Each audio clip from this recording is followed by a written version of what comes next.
बहुत पुरानी बात है। बादलों से ढके पहाड़ों के बीच एक गांव बसा था। नाम था कुंधारी।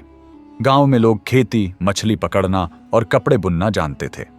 इसी गांव में एक सीधा सादा दर्जी रहता था। नाम था यूसुफ। वह दिन रात करघे पर मेहनत करता। उसकी बीवी आमिना धागा संवारती और घर के काम करती, मगर उनकी मेहनत का फल बहुत कम मिलता। कभी पेट भर खाना नहीं, कभी तन ढकने को कपड़े नहीं। उनके पड़ोस में एक किसान हाशिम था, जिसके घर हर वक्त अनाज और खुशहाली रहती। आमिना कभी कभी सोचती, हम मेहनत में कम नहीं, फिर भी हमारी किस्मत इतनी तंग क्यों? एक दिन आमिना ने कहा, यूसुफ, क्यों ना हम भी खेती करें? थोड़ी बहुत जमीन है, बीज चाहिए, मैं अपनी शादी की बालियां बेच दूं। यूसुफ ने मना कर दिया, यह तुम्हारी अमानत है, इन्हें मत बेचो, मैं अपना करघा बेच दूंगा। अगली सुबह यूसुफ करघा लेकर बाजार पहुंचा। वहां एक चालाक आदमी मिला, रईस। उसने कहा, भाई, यह करघा अब किसी काम का नहीं, लेकिन मैं तुम्हें चावल के बीज दे सकता हूं। असल में उसने चावल नहीं, बल्कि चरी, पशुओं का चारा के बीज सस्ते दाम में खरीदकर यूसुफ को दे दिए। यूसुफ सीधा सादा था, धोखे को न समझ सका।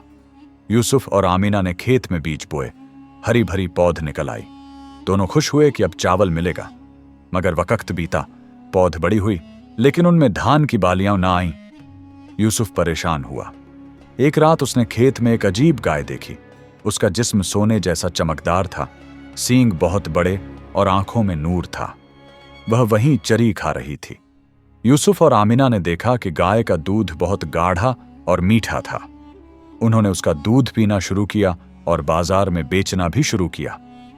जिंदगी में थोड़ी राहत आई। एक दिन यूसुफ ने गाय की पूंछ पकड़ ली। गाय उड़कर बादलों के ऊपर ले गई। वहां एक मैदान में शेख अब्दुल हकीम नाम के बूढ़े आलिम बैठे थे।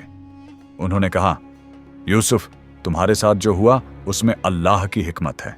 तुम्हें धोखा हुआ, मगर उसी धोखे से यह सुनहरी गाय मिली। अब यह तुम्हारी आजमाइश है।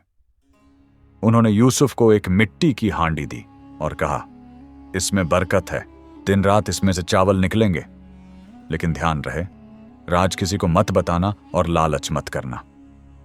यूसुफ और आमिना घर लौटे। अब हांडी से चावल निकलते और उनका घर भरने लगा। उन्होंने गरीबों और पड़ोसियों की भी मदद की।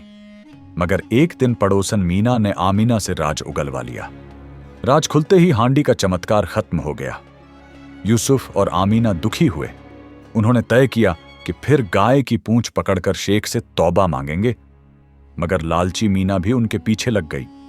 जब तीनों गाय के साथ उड़ने लगे तो मीना का वजन बढ़ गया। गाय ने झटका दिया और सब जमीन पर गिर पड़े। मीना की मौत हो गई। यूसुफ और आमिना जख्मी हुए, लेकिन उन्होंने अल्लाह से तौबा की। शेख अब्दुल हकीम ने उनकी तौबा कबूल की और कहा, तुमने सब्र किया, ईमान रखा, अल्लाह चाहता है कि यह बरकत तुम्हारे गांव वालों तक पहुंचे। उन्होंने हांडी फिर से दी, मगर शर्त लगाई, अब इसे सिर्फ अपने लिए नहीं, बल्कि गरीबों और यतीमों के लिए इस्तेमाल करना। अब गांव में नई रौनक आई। यतीमों के घरों में खाना पहुंचा। गरीबों के चेहरे खिल उठे। गांव वालों ने देखा कि सचमुच बरकत बांटने से बढ़ती है। बरकत की खबर दूर दराज तक फैल गई। कुछ मुसाफिर नेक नियत से आए, मगर कुछ सौदागर लालच में। उन्होंने हांडी खरीदने की कोशिश की, फिर चोरी करने की भी, मगर अल्लाह की हिफाजत रही। जब उन्होंने हांडी छूने की कोशिश की तो उसमें से नूर निकला और आवाज आई, यह अल्लाह की अमानत है। लालच करने वाले महरूम होंगे। सबको यूसुफ और आमिना ने गांव वालों से कहा, भाइयों, असली बरकत हांडी या गाय में नहीं, बल्कि सब्र, ईमान और नेक नियत में है। अगर हम लालच करेंगे, राज तोड़ेंगे या गुनाह करेंगे तो बरकत उठ जाएगी।